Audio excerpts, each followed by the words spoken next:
The main problem I see with these review websites is that basically anybody can leave a review there, and it doesn't matter if you were a patient by this clinic or not. This just leaves a lot of room open for fake reviews. Hey, what is going on everybody? Matt here, and in this video I'm gonna share with you why online reviews on hair transplants cannot be trusted and why I wouldn't base my decision upon them. Well, instead of that, I'm gonna give you a couple of my hair transplant research superpowers, which will help you make a better decision when it comes to choosing a reliable hair transplant doctor. This video is brought to you by GoFiber Hair Building Fibers. Pick up your free sample and get instant hair confidence. Start your transformation today. Hey, welcome back everybody, my name is Matt and you are watching my hair loss and hair transplant related channel. So if you are interested in a hair transplant and you want to increase the likelihood of you getting a good hair transplant, make sure you grab my free ebook 5 things I wished I had known before my hair transplant. Make sure you download it, and now let's proceed with the topic of today's video. The study from 2018 found that 61% of electronic reviews on Amazon were fake. Another study from 2016 found out that almost 84% of consumers are likely to trust online reviews as much as personal recommendations. We go online and read reviews because we want to convince ourselves that the product or service we are about to buy has good quality. 1,700 reviews, guys, and the average rating is just great. So what can an average person think here? Like, wow, this clinic must be good. Now, how about this one? Just 6 reviews, the average rating of 4.7. I'm gonna be skeptical here. These 6 reviews could have been faked easily, so I think I'm gonna go with the first clinic. Now, for all of you guys who have been watching my channel for a longer time, you'll probably know that the quality of the first hair transplant clinic with many reviews is actually not that impressive at all, while the quality of the second clinic with just 6 reviews is awesome. Of course, everybody has his own quality criteria when it comes to choosing a hair transplant clinic, but before we proceed further, to give you some reasoning on that, the first clinic, heavily technician-based clinic, the incisions, extraction and implantation are done by the technicians. They're doing many transplants per day and they don't have very sophisticated donor area management. Now, when it comes to the second clinic with only 6 reviews, it's physician-based clinic. The doctor has his own team and only does 1 or 2 transplants per day.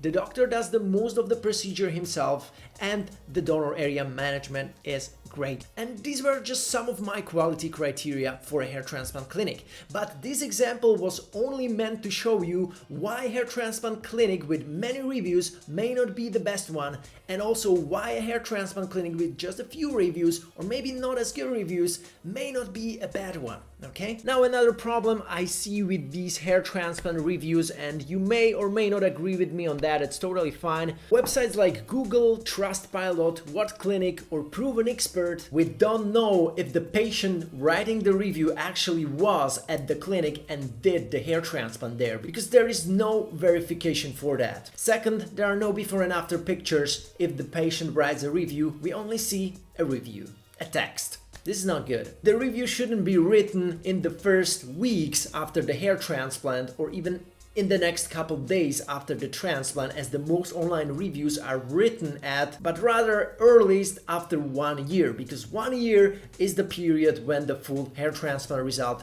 can be achieved. Now let's take me as an example.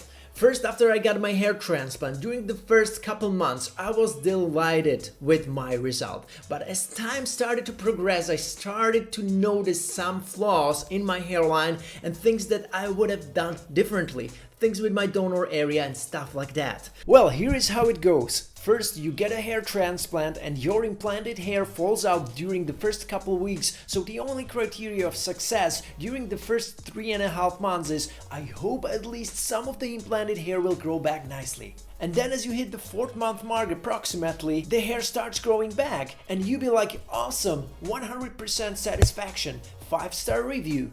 But then after 8 months, you start living with your new hair and you realize, ouch, I cannot style my hair like that or that because some of the new hair is too thick, the angles are a bit different than my natural hair and they don't blend perfectly together, or the density could have been better after 1 year. After 2 years, you may realize, ouch, I cannot really do a short buzz cut like 9mm to 15mm because then the difference between the implanted hair and natural hair is quite obvious, so I better keep it longer. Trust me, things like that can make a 5-star review today just a 3.5-star review in 2 or 3 years after you get your hair transplant. This is also something that I wished I would have done differently when I was researching my hair transplant. I was only talking to guys who got their hair transplant a couple weeks earlier than I wanted to do it, you know? Because back then when I started, I think I was at the beginning of this hair transplant wave which started. Before that, there were not many guys who I could talk to who got a hair transplant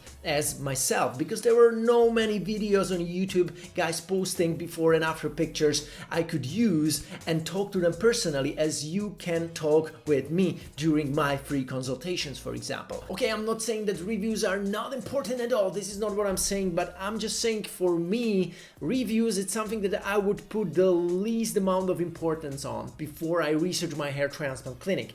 And if you are interested, here are the things that I would actually focus on. Well, let me share with you a couple of them. Possible question number 1.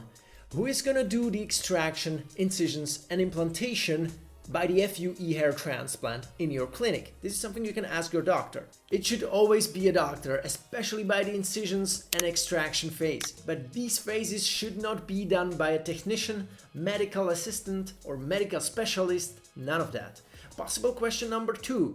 Do you have a limit or a daily cap of extracted grafts by the FUE? In case you're doing manual extraction, it shouldn't be more than 1,700 grafts extracted via manual FUE. In case the doctor uses micromotor for the FUE extraction, he should not extract way more than 2,000 grafts per day. And all the clinics promising you great density and promising you to extract and implant way over 4,000 grafts in 1 day, this is just very risky and you will most likely end up with over-harvested donor area. Extracting 4,000 grafts per day is only considered to be ethical if it's done via FUT by a guy who has really good donor area. With FUE, it is highly hazardous. If done by FUE, this will dramatically decrease the size of your donor area and decrease its potential for the next possible hair transplant. So if you're thinking long term, then this is not the way you want to go with.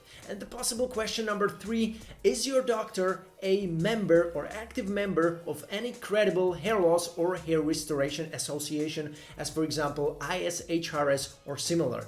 It's a bonus, but it's nice to have. At the end of this video, here's what's important for you if you are somebody who's thinking about hair transplant, but you are new to this whole topic, but you are really interested in it, then make sure you sign up for a consultation with me. There is a link in the description below which says 1-to-1 hair transplant mentoring, where I'm helping out guys choose a reliable clinic or reliable doctor worldwide. And I have already helped plenty of guys like you to get a great result, okay? So make sure you get your first hair transplant the right way, guys, because if you don't, it's gonna have a bad repercussions in the future. You will end up with a very limited donor area to work with for your next possible hair transplant, okay? It's not gonna be good. First, what you have to do is to communicate with the doctor face to face would be the best, and ask him the right questions. These questions will tell you much more about him and under which quality level the clinic operates than anything else. Then you check out his before and after pictures and you will see if the answers he gave you are manifesting in his work.